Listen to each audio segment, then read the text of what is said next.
یا قیدار پھر نابد، یکے بعد دیگرے مکے کے والی ہوئے۔ ان کے بعد ان کے نانا مزاز بن عمرو جرہمی نے اقتدار اپنے ہاتھ میں لے لیا۔ اس طرح مکے کی سربراہی بنو جرہم کی طرف منتقل ہو گئی اور ایک مدت تک انہی کے ہاتھ میں رہی۔ سیدنا اسماعیل علیہ السلام کا زمانہ قریباً 2000 برس قبل مسیح ہے۔ اس حساب سے مکے میں قبیلہ جرہم کا وجود کوئی 2100 برس تک رہا اور ان کی حکمرانی قریباً 2000 برس تک رہی۔ بنو خزاعہ نے مکہ پر قبضہ کرنے کے بعد بنو بکر کو شامل کیے بغیر تنہا اپنی حکمرانی قائم کی۔ البتہ 3 اہم اور امتیازی منصب مضری قبائل کے حصے میں آئے۔ نمبر 1، حاجیوں کو عرفات سے مزدلفہ لے جانا اور یوم النفر یعنی 13 ذی الحجہ کو مینا سے روانگی کا پروانہ دینا۔ یہ حج کے سلسلے کا آخری دن ہے۔ یہ اعزاز الیاس بن مضر کے خاندان بنو غوث بن مرہ کو حاصل تھا۔ یہ صوفہ کہلاتے تھے۔ نمبر 2، 10 ذی الحجہ کی صبح کو مزدلفہ سے مینا کی جانب افاضہ یعنی روانگی۔ یہ اعزاز بنو ادوان کو حاصل تھا۔ نمبر 3، حرام مہینوں کو آگے پیچھے کرنا۔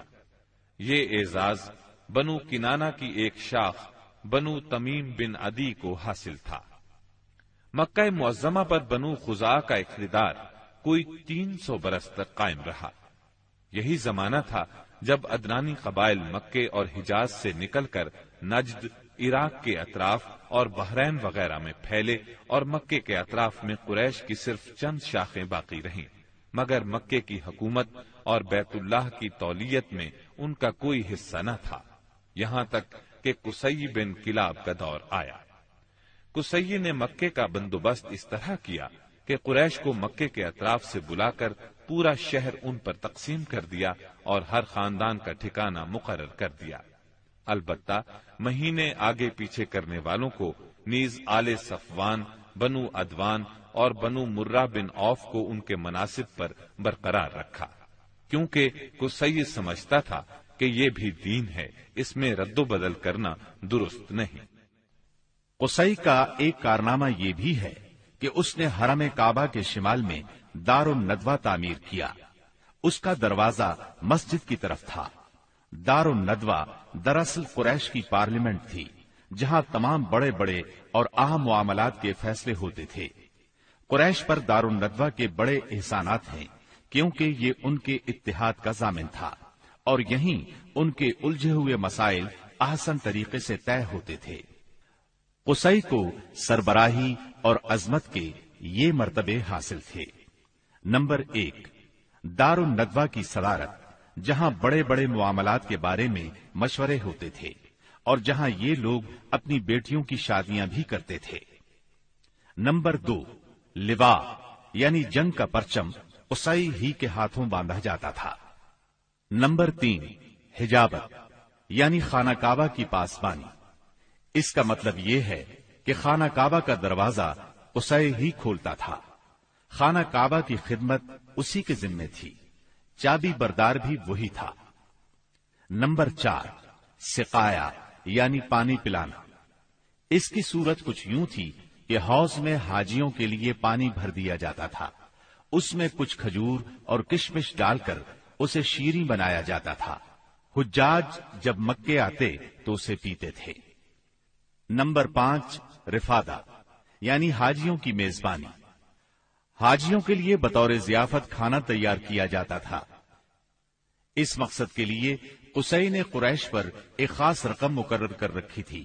یہ رقم حج کے موسم میں قصی کے پاس جمع ہو جاتی تھی۔ وہ اس رقم سے حاجیوں کے لیے کھانا تیار کراتا تھا۔ جو لوگ تنگ دست ہوتے یا جن کے پاس توشہ نہ ہوتا وہ یہی کھانا کھاتے تھے۔ ان کے علاوہ کچھ اور عہدے بھی تھے جنہیں قریش نے آپس میں تقسیم کر رکھا تھا۔ ان کی تفصیل یہ ہے۔ نمبر 1، ایثار یعنی فال گیری، قسمت کا حال دریافت کرنے کے لیے بتوں کے پاس جو تیر رکھے رہتے تھے ان کی تولیت۔ یہ منصب بنو جمح کو حاصل تھا۔ نمبر 2، مالیات کا نظم، یعنی بتوں کا تقرب حاصل کرنے کے لیے جو نذرانے اور قربانیاں پیش کی جاتی تھیں ان کا انتظام کرنا، جھگڑوں اور مقدمات کا فیصلہ کرنا، یہ کام بنو سہم کو سونپا گیا۔ نمبر 3، شورا، یہ اعزاز بنو اسد کو حاصل تھا۔ نمبر 4، اشناق، یعنی دیت اور جرمانوں کا نظم، اس منصب پر بنو تیم فائز تھے۔ نمبر 5، عقاب، یعنی قومی پرچم اٹھانا، یہ بنو امیہ کا کام تھا۔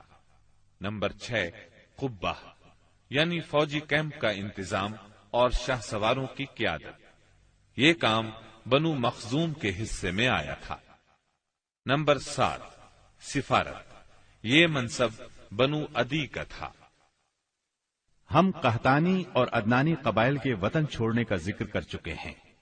ان قبائل میں سرداری نظام رائج تھا۔ قبیلے خود اپنا سردار مقرر کرتے تھے۔ قبائلی سرداروں کا درجہ اپنی قوم میں بادشاہوں جیسا تھا۔ قبیلہ صلح اور جنگ میں بہرحال اپنے سردار کے فیصلے کا پابند ہوتا تھا۔ سردار کو وہی اقتدار اور اختیارات حاصل تھے جو کسی بادشاہ کو ہوا کرتے ہیں۔ حتیٰ کہ بعض سرداروں کا یہ حال تھا کہ اگر کبھی وہ بگڑ جاتے تھے تو ہزاروں تلواریں بے نیام ہو جاتی تھیں، اور وہ یہ بھی نہیں پوچھتے تھے کہ سردار کے غصے کا سبب کیا ہے۔ اب رہا سیاسی حالات کا مسئلہ۔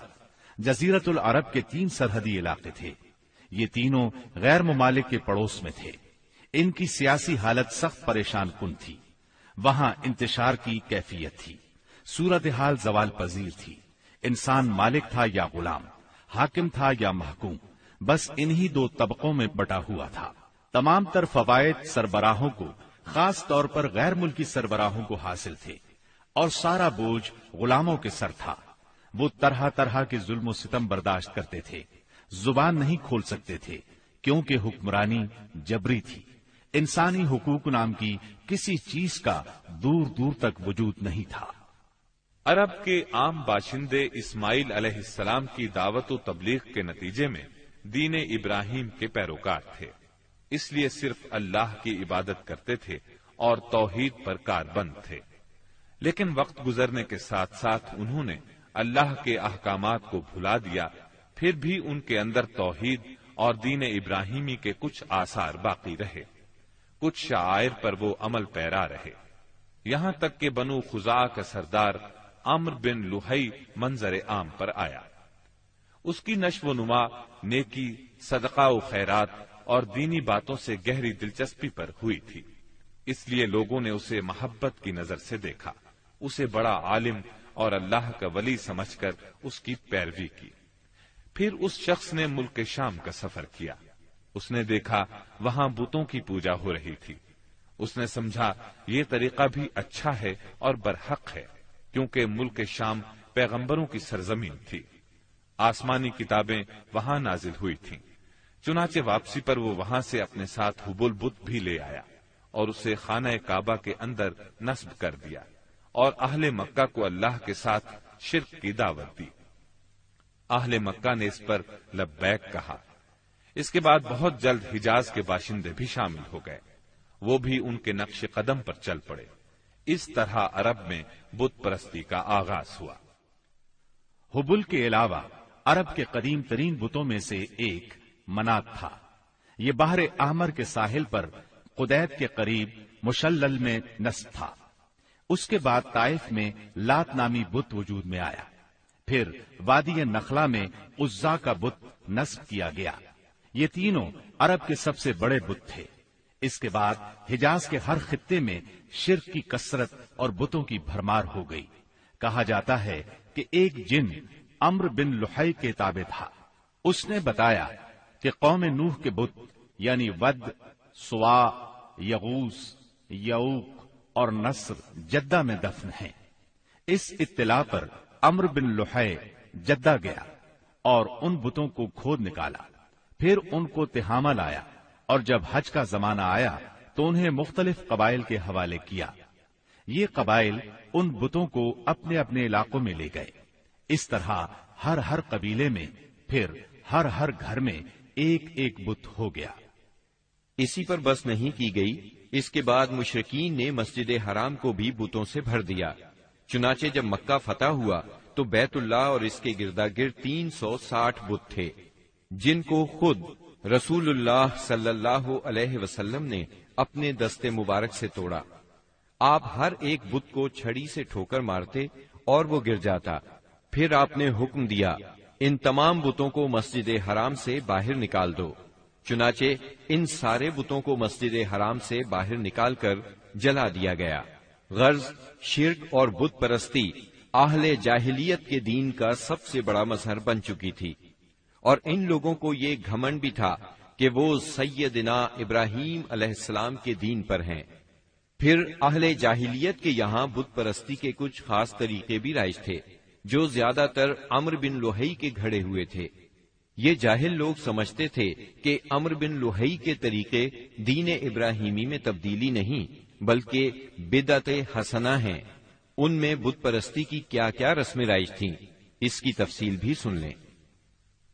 نمبر 1، اس دور کے جاہل مشرک بتوں کے پاس مجاور بن کر بیٹھتے تھے، ان کی پناہ ڈھونڈتے تھے، انہیں زور زور سے پکارتے تھے، حاجت روائی اور مشکل کشائی کے لیے ان کو پکارتے تھے اور سمجھتے تھے کہ وہ اللہ سے سفارش کر کے ہماری مراد پوری کرا دیں گے۔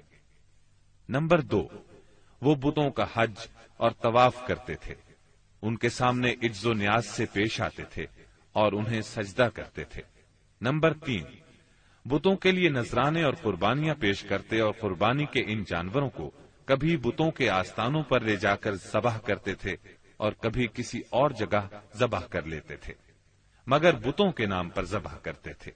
ذبح کی ان دونوں صورتوں کا ذکر اللہ تعالی نے سورۃ المائدہ کی آیت نمبر 3 میں کیا ہے۔ وما ذبح على النصب، یعنی وہ جانور بھی حرام ہیں جو آستانوں پر ذبح کیے گئے ہوں۔ دوسری جگہ یعنی سورہ انعام کی آیت 121 میں فرماتے ہیں، ولا تأكلوا مما لم يذكر اسم الله عليه، یعنی اس جانور کا گوشت مت کھاؤ جس پر اللہ کا نام نہ لیا گیا ہو۔ نمبر 4، بتوں کا قرب حاصل کرنے کا ایک طریقہ یہ بھی تھا کہ مشرقین اپنی سمجھ کے مطابق اپنے کھانے پینے کی چیزوں اور اپنی کھیتی اور چوپائے کی پیداوار کا ایک حصہ بتوں کے لیے خاص کرتے تھے۔ اس سلسلے میں ان کا دلچسپ رواج یہ تھا کہ وہ اللہ کے لیے بھی اپنی کھیتی اور جانوروں کی پیداوار کا ایک حصہ خاص کرتے تھے۔ پھر مختلف اسباب کی بنا پر اللہ کا حصہ تو بتوں کی طرف منتقل کر سکتے تھے، لیکن بتوں کا حصہ کسی بھی حال میں اللہ کی طرف منتقل نہیں کر سکتے تھے۔ اس بری عادت کا تذکرہ بھی اللہ تعالی نے سورہ انعام کی آیت 136 میں کیا ہے۔ اللہ نے جو کھیتی اور چوپائے پیدا کیے ہیں اس کا ایک حصہ انہوں نے اللہ کے لیے مقرر کیا، اور بذام خود کہتے ہیں کہ یہ اللہ کے لیے ہے اور یہ ہمارے شرکاء کے لیے ہے۔ تو جو ان کے شرکاء کے لیے ہوتا ہے وہ تو اللہ کے لیے نہیں پہنچتا، مگر جو اللہ کے لیے ہوتا ہے وہ ان کے شرکاء تک پہنچ جاتا ہے۔ کتنا برا ہے وہ فیصلہ جو یہ لوگ کرتے ہیں۔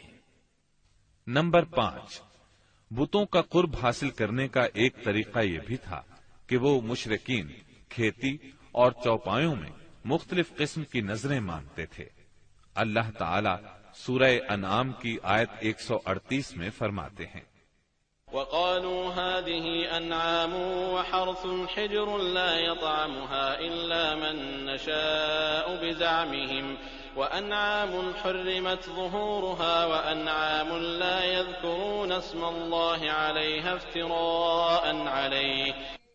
ان مشرکین نے اپنے خیال پر یہ بھی کیا کہ یہ چوپائے اور کھیتیاں ممنوع ہیں، انہیں وہی کھا سکتا ہے جسے ہم چاہیں، اور یہ وہ چوپائے ہیں جن کی پیٹھ حرام کی گئی ہے، یعنی نہ ان پر سواری کی جا سکتی ہے اور نہ سامان لادا جا سکتا ہے، اور کچھ چوپائے ایسے ہیں جن پر یہ لوگ اللہ پر افتراء کرتے ہوئے اللہ کا نام نہیں لیتے۔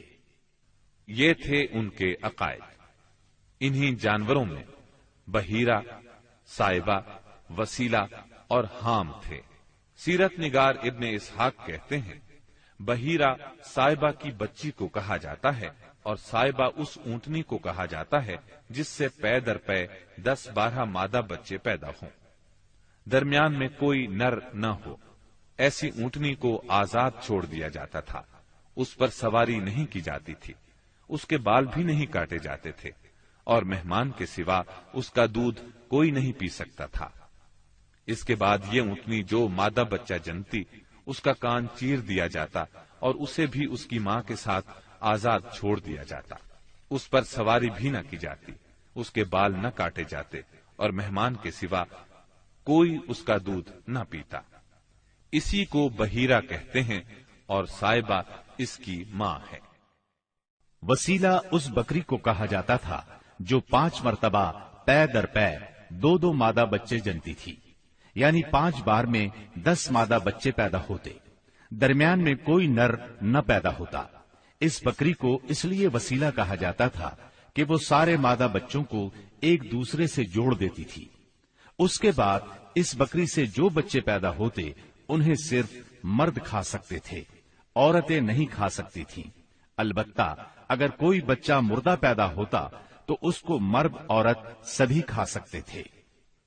حام اس نر اونٹ کو کہتے تھے جس کی جفتی سے پے در پے 10 مادہ بچے پیدا ہوتے، درمیان میں نر نہ پیدا ہوتا۔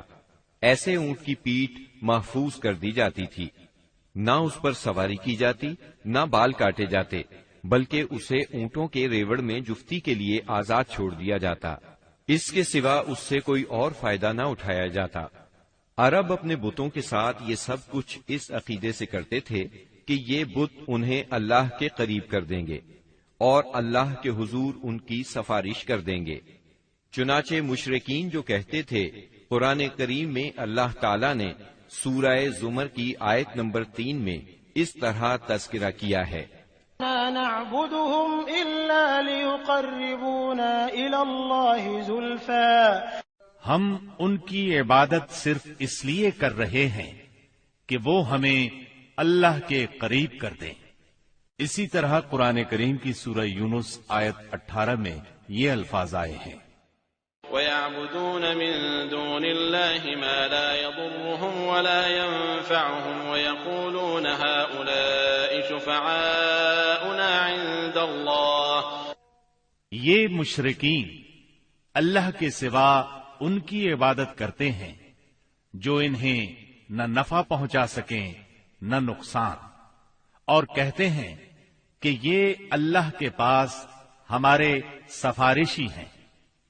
مشرکین عرب کاہنوں، عرافوں اور نجومیوں کی خبروں پر بھی ایمان رکھتے تھے۔ کاہن اسے کہتے ہیں جو آنے والے واقعات کی پیش گوئی کرے اور جو چھپے ہوئے رازوں کے جاننے کا دعویٰ کرے۔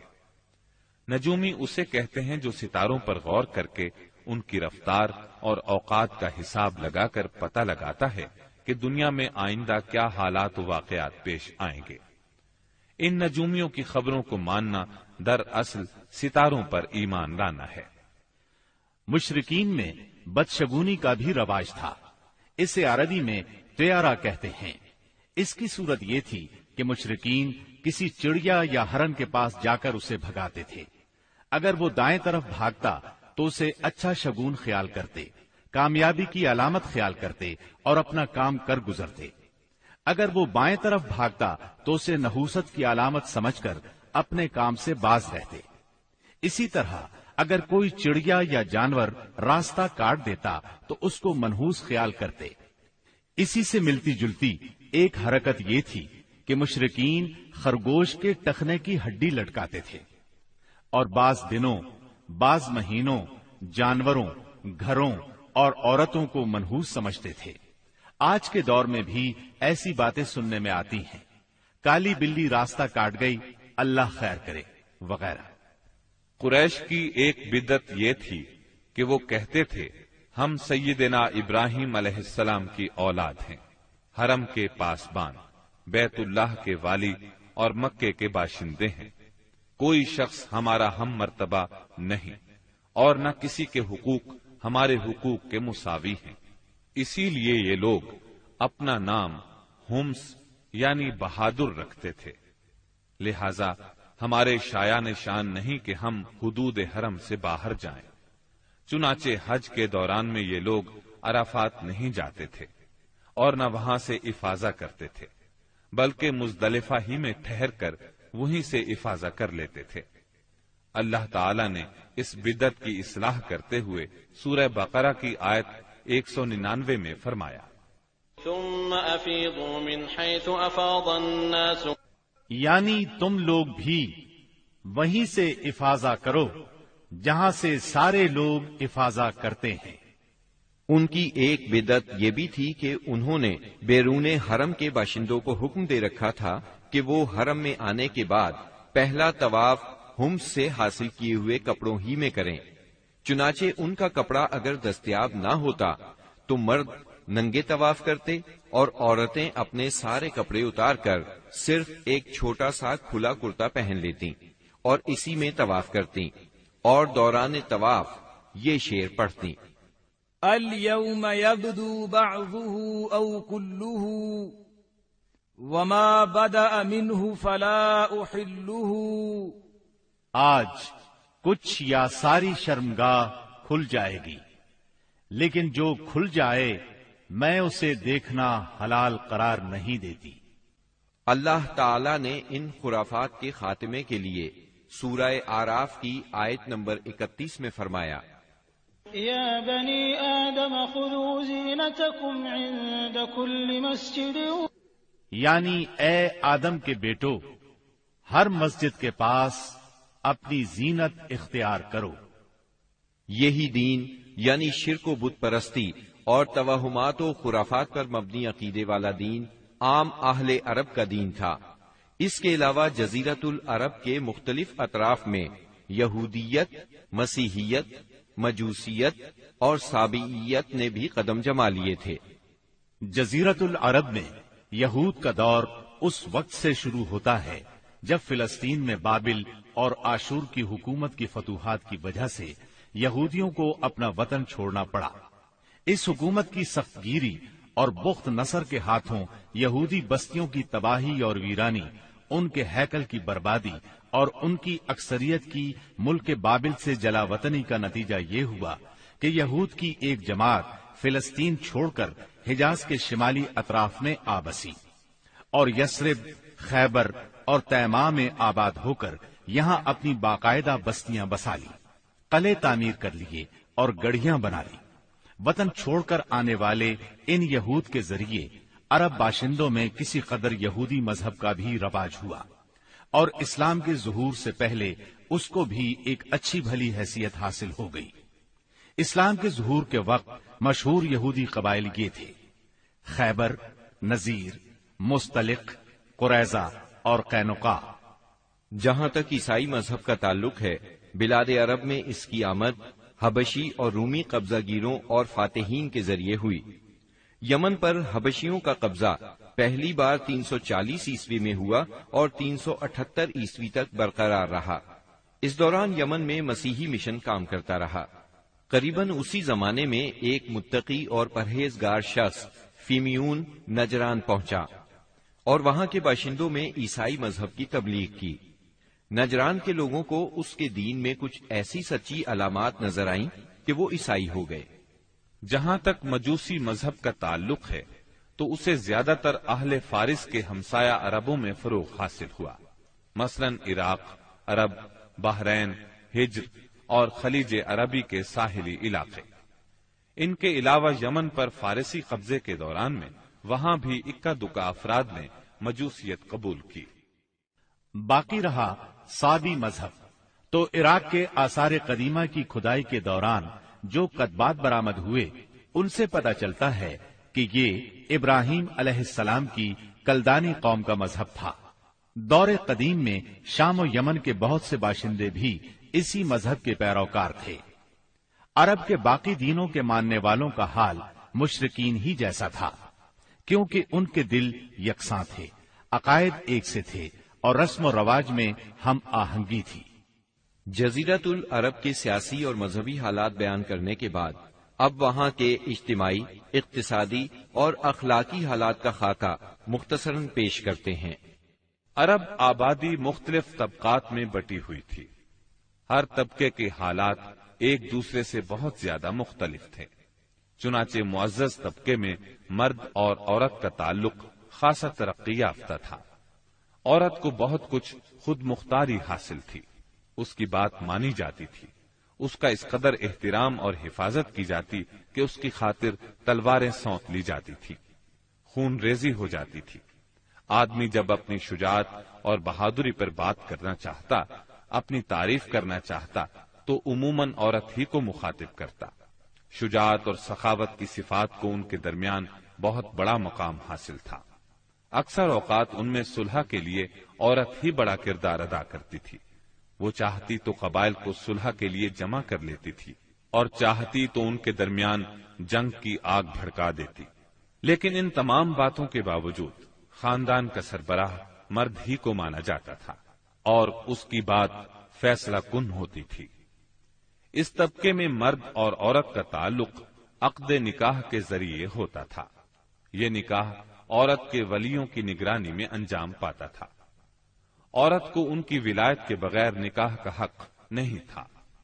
ایک طرف طبقہ اشراف یعنی معزز لوگوں کا یہ حال تھا تو دوسری طرف دوسرے طبقات میں مرد عورت کے اختلاط کی اور بھی کئی صورتیں تھیں، جنہیں بدکاری، بے حیائی، فحاشی اور زناکاری کے سوا کوئی اور نام نہیں دیا جا سکتا۔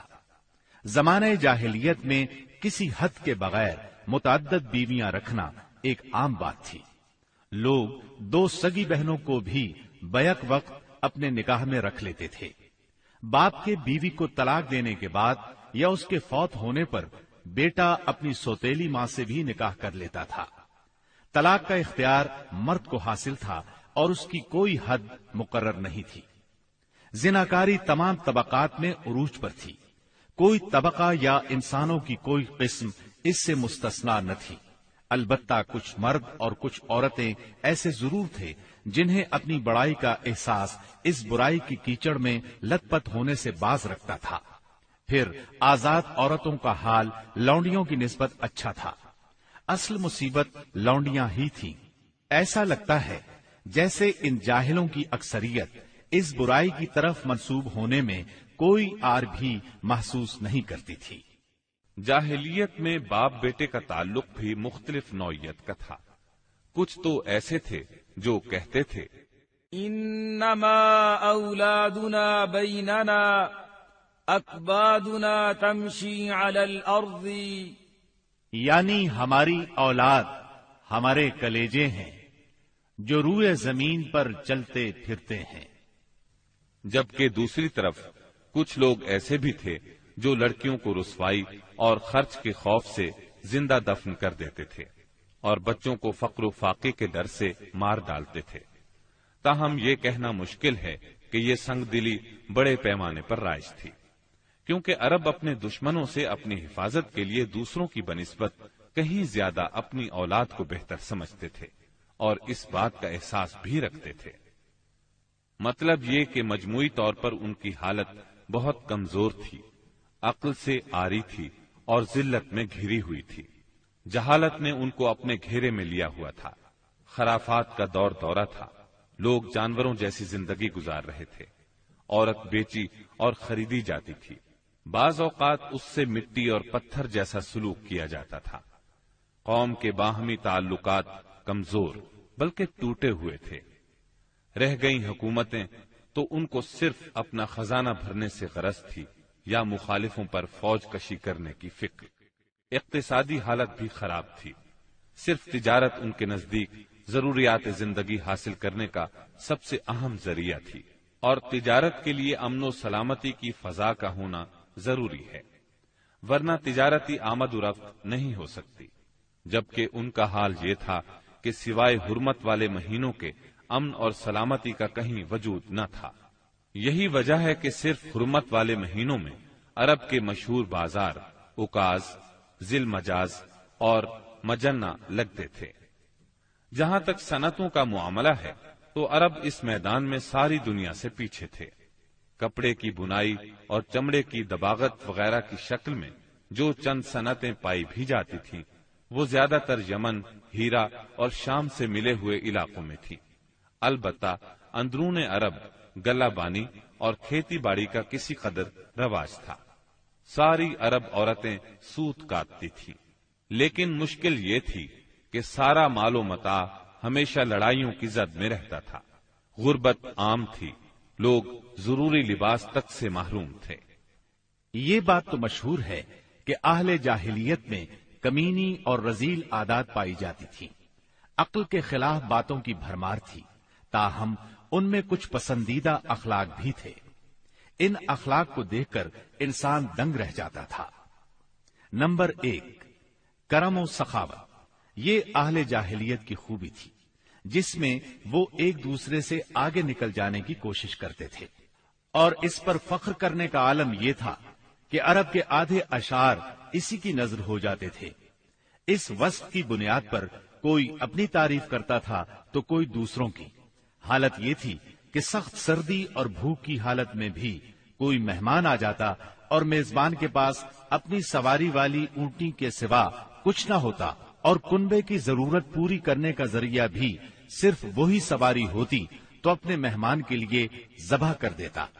یہ ان کے کرم ہی کا نتیجہ تھا کہ بڑی بڑی دیت اور مالی ذمہ داریاں اٹھا لیتے تھے، اور اس طرح انسانوں کو بربادی اور خون ریزی سے بچا کر دوسرے رئیسوں اور سرداروں کے مقابل فخر کرتے تھے۔ وہ جوا کھیلتے تھے۔ ان کا خیال تھا یہ بھی سخاوت کی ایک راہ ہے، کیونکہ انہیں جو نفع حاصل ہوتا یا نفع حاصل کرنے والوں کے حصے سے جو کچھ زائد بچ رہتا اس کو وہ مسکینوں کو دے دیتے تھے۔ اسی لیے قرآن پاک نے شراب اور جوئے کے نفع کا سرے سے انکار نہیں کیا، بلکہ سورہ بقرہ کی آیت 219 میں فرمایا، وَإِثْمُهُمَا أَكْبَرُ مِن نَّفْعِهِمَا، یعنی ان دونوں کا گناہ ان کے نفع سے بڑھ کر ہے۔ نمبر 2، ایفائے عہد یعنی وعدے کا پورا کرنا۔ دور جاہلیت کے اخلاق فاضلہ میں سے ہے۔ عہد کو ان کے نزدیک دین کی حیثیت حاصل تھی، جس سے وہ ہر حال میں چمٹے رہتے تھے، اور اس راستے میں اپنی اولاد کا خون اور اپنے گھر بار کی تباہی بھی ہیج سمجھتے تھے۔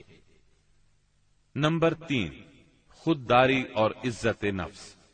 اس پر قائم رہنا اور ظلم و جبر برداشت نہ کرنا بھی جاہلیت کے معروف اخلاق میں سے تھا۔